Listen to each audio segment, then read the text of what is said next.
अस्सलाम वालेकुम and welcome to my channel. जैसा कि आप लोग जानते हैं कि हम लोगों ने अपनी एमडी कैट की सीरीज़ का आगाज़ किया हुआ है। तो इसमें हमारे पास जो चैप्टर 1 है बायोलॉजी का वो है biodiversity. Biodiversity, bio means life होता है और डाइवर्सिटी मतलब क्या होता है, वेराइटी ऑफ लाइफ। तो हम इसमें लाइफ की varieties, different kinds of life के बारे में पढ़ेंगे। हमारे पास इसमें जो सबसे पहला टॉपिक आ जाता है वो है इंट्रोडक्शन टू वायरसेस। मतलब वायरसेस के हमने इंट्रोडक्शन पढ़ना है, उसकी टाइप्स कितनी होती हैं, उसकी क्लासिफिकेशन क्या है, वायरसेस की मॉर्फोलॉजी क्या होती है, कैसे बनती हैं, स्ट्रक्चर उसका कैसा होता है और उसकी रेप्लिकेशंस और पैथोजेनेसिटी पढ़नी है हमने। ठीक है, ये सारा कुछ हमने आज अपने लेक्चर में डिस्कस करना है। तो चलते हैं हम लोग इसकी आउटलाइंस की तरफ। तो इसकी आउटलाइन में जो सबसे पहली हमारे पास सब आउटलाइन है, सब टॉपिक है, वो है क्लासिफिकेशन ऑफ वायरसेस के। वायरसेस को क्लासीफाई किस तरह किया हुआ है, उसकी मॉर्फोलॉजी और उसका स्ट्रक्चर हम लोग देखेंगे। नॉन इन्वेलप्ड वायरसेस मतलब नेक्ड वायरसेस के बारे में हम लोग पढ़ेंगे। वायरसेस रेप्लिकेट किस तरह करते हैं, उनकी पैथोजेनेसिटी किस तरह होती है, उनकी ट्रांसमिशन किस तरह होती है और उसका वायरस टिश्यू ट्रोपिज्म हम लोग पढ़ेंगे। सबसे पहले हम लोग आ जाते हैं अपनी डेफिनेशन पे कि वायरसेस बेसिकली होते क्या हैं। साइंटिस्ट ने इनको वायरसेस को किस तरह डिफ़ाइन किया है। हमारे पास दो साइंटिस्ट थे, लुईस पास्चर और रॉबर्ट कोच, जिन्होंने वायरसेस को डिफ़ाइन किया था, बताया था कि वायरसेस क्या होते हैं जी। ये होते हैं ए सेलुलर लाइफ्स होती हैं हमारे पास। इसमें हम लोग देखते हैं कि वायरसेस रिलेट किससे करते हैं। हमारे पास जो वायरसेस होते हैं वो डिजीज़ से, बीमारियों से रिलेट करते हैं। ठीक है, डेफिनेशन हम लोग इसकी पढ़ते हैं। The sub microscopic entity consisting of a single nucleic acid.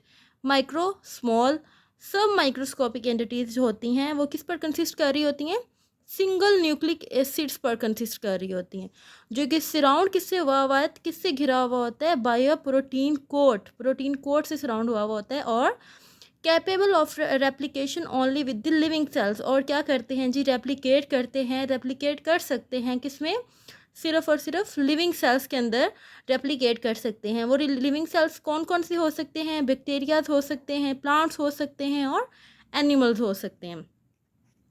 उसके बाद हमारे पास आ जाता है वायरल प्रॉपर्टीज़ के। वायरस की प्रॉपर्टीज़ क्या होती हैं। पहली प्रॉपर्टीज़ की है viruses have an inner core of nucleic acid. Viruses की जो अंदर वाली कोर होती है वो किससे बनी होती है, न्यूक्लिक एसिड की होती है, जो कि सराउंड होती है प्रोटीन कोर से। उस प्रोटीन को हम लोग कहते हैं इन्वेलप। वायरसेस की जो इनर कोर होती है न्यूक्लिक एसिड, वो किससे सराउंड हुई होती है, प्रोटीन कोट से। उस प्रोटीन को हम कहते हैं इन्वेलप। उस कवरिंग को, उस सराउंडिंग को हम लोग क्या कहते हैं, इन्वेलप कहते हैं। जो वायरसेस की रेंज देखी गई है, मोस्ट वायरसेस जो उनकी रेंज है वो है जी 20 नैनोमीटर से लेके 250 नैनोमीटर्स तक वायरसेस की रेंज प्रेजेंट होती है। वायरसेस क्या होते हैं जी, ये फिल्टरेबल एजेंट्स होते हैं, जो कि न्यूक्लियो वायरसेस आर इनर्ट, वो इनर्ट भी होते हैं और फिल्टरेबल एजेंट्स होते हैं। उसके बाद हम लोग देखते हैं जी वायरसेस क्या जी, वायरसेस और ओब्लिगेट इंट्रासेलुलर पैरासाइट्स। वायरसेस क्या होते हैं जी, ओब्लिगेट होते हैं, इंट्रासेलुलर पैरासाइट्स होते हैं। नीचे आप लोग देखेंगे कुछ वायरसेस का साइज़ बताया हुआ है जी, प्लांट सेल्स का, एनिमल्स का, बैक्टीरियाज का, इन सब के उन्होंने क्या बताया हुए जी, साइज़ बताए हुए हैं। पॉक्स वायरसेस हैं, ये हम सारे आगे डिस्कस करेंगे। आ जाए वायरल स्ट्रक्चर की तरफ, उसकी सम टर्मिनोलॉजीज़ हैं, सब उसका स्ट्रक्चर है। तो सबसे पहले आ जाते हैं वायरस पार्टिकल्स क्या होते हैं। वायरस पार्टिकल्स हम कहते हैं विरियोन्स को। विरियोन्स are the virus particles.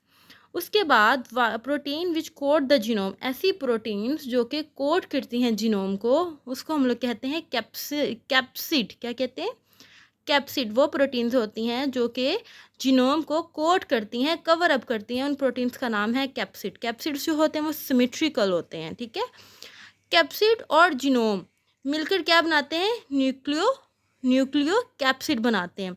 Capsid और जीनोम जब मिलेंगे, combine the combination of capsid and genomes क्या बनाते हैं, और कॉल्ड न्यूक्लियो कैप्सिड। या इसको हम इस तरह कह सकते हैं, द कलेक्शन या capsid and genomes are collectively called nucleocapsids. May have an envelope. इनका इन्वेलप हो भी सकता है, नहीं भी हो सकता है। विरियन का स्ट्रक्चर आप लोग देखें जी, तो इसमें हमारे पास स्ट्रक्चर में लिपिड इन्वेलप है, सबसे आउटर लेयर है, प्रोटीन कैप्सिड है, protein capsid is like a hexagonal structure type. उसके बाद देखिए आप तो हमारे पास है विरियन एसोसिएटेड पोलीमरेज, पोलीमरेज हैं जो कि विरियन से एसोसिएट कर रहे हैं। स्पाइक्स इसके ऊपर प्रेजेंट होती हैं, spikes projections, nucleic acid present होता है। उसके बाद आप आ जाए नीचे विरियन स्ट्रक्चर। विरियन का स्ट्रक्चर किस तरह होता है हम लोगों ने ऊपर स्ट्रक्चर पढ़ लिया, अब हम लोग देखेंगे स्ट्रक्चर को, हम लोग देख लिया, हम लोगों ने स्टडी कर लिया, अब हम लोग जानेंगे कि होता किस तरह का है भाई। वेरीज इन साइज, ये साइज़ में वेरीज करता है, मतलब इट में बी स्मॉल, इट में बी कोई भी साइज़ का हो सकता है, शेप में और उसकी सिमिट्री में। और उसके बाद क्या हो रहा है जी, 3 टाइप ऑफ कैप्सिड सिमिट्री, इसकी जो सिमिट्री है वो 3 तरह की होती हैं, क्यूबिक, हेलिकल और कॉम्प्लेक्स। ठीक है, क्यूबिक को हम क्या कहते हैं, आइकोसाहेड्रल भी कहा जाता है, हेलिकल भी होती हैं और कॉम्प्लेक्स भी होते हैं। 5 basic type of virus structures, यहाँ पे उन्होंने हमें पास कुछ वायरसेस के बेसिक स्ट्रक्चर्स बताए हुए हैं। सबसे पहले हमारे पास कौन सा है जी, आइकोसाहेड्रल है, फिर क्या है जी इन्वेलप्ड आइकोसाहेड्रल है, फिर क्या है जी हेलिकल है और इन्वेलप्ड हेलिकल है। आ जाएं जी बेसिक स्ट्रक्चर्स की तरफ के, वायरसेस के बेसिक स्ट्रक्चर्स कौन कौन से हैं। यहाँ पर आप लोगों को नज़र आ रहे होंगे, इनको आप लोग ओवर थ्रू कर लें। हेक्सागोनल स्ट्रक्चर्स हैं, कैप्सोमेयर्स हैं, कैप्सिड्स हैं, इनके ऊपर स्पाइक्स हैं। आगे आ जाएं जी, नेक्ड वायरसेस क्या होते हैं, नॉन इन्वेलप, हम लोगों ने अपने कंटेंट में पढ़ा था, सब टॉपिक्स में पढ़ा था, non enveloped. Stable in hostile environment, मतलब ये हॉस्टाइल इन्वायरमेंट में स्टेबल होते हैं और क्या करते हैं, release by lysis of host cells. जब कहाँ से रिलीज होते हैं, लाइसिस ऑफ होस्ट सेल्स से। उनकी एग्जांपल्स देखें हम, एडिनो एसोसिएटेड वायरसेस और एडिनो वायरसेस, इनका B19, इनका एडिनो वायरसेस B19, ये अप्रॉक्सीमेटली हमारे पास होते हैं जी, इसके ऊपर 252 कैप्सोमेयर्स जो हैं वो प्रेजेंट होते हैं। हाउ आर वायरस नेम्ड, उनको वायरसेस को नाम किस तरह दिया जाता है भाई, उनको वायरसेस को उनकी कौन कौन सी बेसिस पर उनको नाम दिया जाता है। तो सबसे पहले है जी द डिजीज़ दे कॉज, मतलब वायरसेस जो जो बीमारियां कॉज करते हैं उनसे रिलेटेड उनको नाम दे दिया जाता है।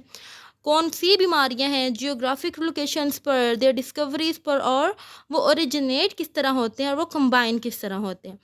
सबसे पहले देखें जी द डिजीज़ दे कॉज, वो कौन कौन सी बीमारियां कॉज करते हैं। तो पोलियो वायरस, रेबीज़ वायरस, ठीक है, पोलियो वायरस और रेबीज़ वायरस जो है वो वायरसेस ऐसी बीमारियां जो कॉज करते हैं।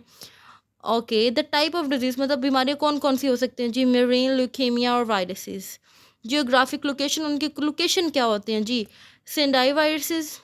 और उसके साथ ही हमारे पास है कोएक्सिकी वायरस, देयर डिस्कवर्स। उसके बाद हम पढ़ते हैं जी हाउ देवर ओरिजिनेट कहाँ से होते हैं भी, dengue virus, influenza virus. Combination of the above Rous sarcoma virus, मतलब जिस सब का जो कॉम्बिनेशन है वो कौन सा वायरस है, रोनस सार्कोमा वायरस। वायरस की क्लासिफिकेशंस कितनी है, कितनी क्लासिफिकेशन हैं वायरसेस को, कितनी कैटेगरीज में डिवाइड किया गया है जी, 7 क्लासेस हैं वायरसेस की जिसमें वायरसेस को डिवाइड किया है। सबसे पहले है double standard DNA viruses, single standard DNA viruses, double standard RNA viruses, positive sense single standard RNA viruses, ठीक है, negative sense single standard RNA viruses, RNA reverse transcribing viruses, DNA reverse transcribing viruses, ठीक है, ये 7 उसके types हैं, classes हैं जिसमें viruses को डिवाइड किया गया है। विरियन रेप्लिकेशंस क्या होती हैं, डिस्टिंग्विशिंग कैरेक्टरिस्टिक्स ऑफ वायरसेस, हम लोगों ने पहले भी पढ़ा कि वायरसेस जो होते हैं वो क्या होते हैं जी, ऑब्लिगेट पैरासाइट्स होते हैं, एक्सट्रीम जेनेटिक्स सिंप्लिसिटीज़ में होते हैं, जो इनकी जेनेटिक्स में सिंप्लिसिटी होती है बहुत एक्सट्रीम सी होती है। ये या तो वायरसेस डीएनए कंटेन करते हैं या आरएनए कंटेन करते हैं। हम वायरसेस में या तो हमारे पास डीएनए प्रेजेंट होता है या आरएनए प्रेजेंट होता है। Replication involve disassembly and disassembly, replicate by one step growth, मतलब ये कैसे रेप्लिकेट होते हैं, वन स्टेप ग्रोथ से। वायरस की रेप्लिकेशन जी किस तरह होती है, अब आपको ये डायग्राम नज़र आ रही है, इसके ऊपर पॉइंट्स बने हुए हैं और साथ ही आप लोगों के पास लिखा हुआ है, तो हम लोग 1 बाय 1 को स्टडी करते हैं। वायरस अटैचमेंट एंड एंट्री, सबसे पहले आप लोग देखें तो वायरस क्या कर रहा है जी, एंटर हो रहा है नंबर 1 पर, एंटर हो रहा है और इसने क्या शो करवा दिया जी, अटैचमेंट शो करवा दी है। Uncoating of virion, next second point पर देखिए विरियोन की क्या हो रही है जी, अनकोटिंग हो रही है, अनकोटिंग हो रही है किसकी, विरियोन की। Migration of genome nucleic acid to nucleus, अब क्या हो रहा है जी, जो जीनोम है वो माइग्रेट कर रहा है, जा रहा है कहाँ से, न्यूक्लिक एसिड से न्यूक्लियस तक। Transcription, fourth point is a transcription, transcription हो रही है। Next fifth is genome replication, अब यहाँ पर क्या हो रहा है, जीनोम रेप्लिकेट कर रहा है। नंबर 6 है translation of virus messenger RNS, अब वायरस जो है वो कहाँ पर ट्रांसलेट हो रहा है, मैसेंजर आरएनएस में। विरियोन असेंबलमेंट हो रही है उनमें, और उसके बाद release of new virus particles, अब उसके बाद क्या हुआ है जी, नया वायरस जो है वो रिलीज हो गया हुआ है, नया वायरस का पार्टिकल रिलीज हो गया हुआ है हमारे पास।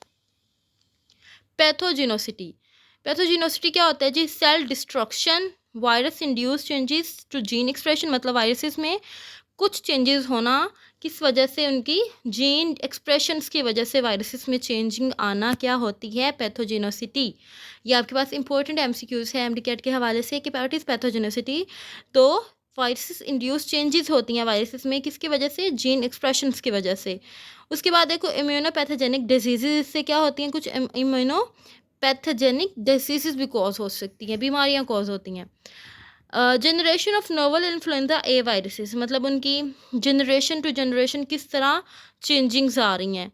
सबसे आपको ये डायग्राम्स नज़र आ रही है, आप इसमें देखें, एंटीजेनिक शिफ्ट हो रही है, ह्यूमन H2N2 है, फिर उसके बाद ह्यूमन H3N2 में कन्वर्ट हो रहा है, वेन है, जेनेटिक रिजॉर्टमेंट हो रही है, point mutation of HA and NA gene, antigenic drift हो रही है नीचे। Transmission of viruses, viruses transmit किस तरह करते हैं जी, रिस्पायरेटरी ट्रांसमिशन इनमें हो सकती है। रिस्पायरेटरी ट्रांसमिशन में क्या आ जाता है जी, इन्फ्लुएंजा ए वायरस, वो आपसे एमसीक्यू में पूछ सकते हैं जी, विच वायरस कॉज रिस्पायरेटरी ट्रांसमिशन, तो कौन सा वायरस कॉज करता है, इन्फ्लुएंजा वायरस है, इंट्रो वायरस है, हेपेटाइटिस वायरस, कौन से वायरस है जो इन्फ्लुएंजा और रिस्पायरेटरी ट्रांसमिशन कॉज करता है, तो वो कौन सा, इन्फ्लुएंजा ए वायरस है। Faecal oral transmission entero virus करता है, blood borne transmission hepatitis B virus करता है, सेक्सुअल ट्रांसमिशन जो है वो HIV करता है, और एनिमल और इंसेक्ट वेक्टर्स क्या हैं, रेबीज वायरस। ये आपको MCQs के फॉर्म में पूछा जा सकता है कि हमारे पास फीकल ओरल ट्रांसमिशन कौन सा वायरस करता है, एनिमल इंसेक्ट वेक्टर्स कौन से वायरसेस होते हैं।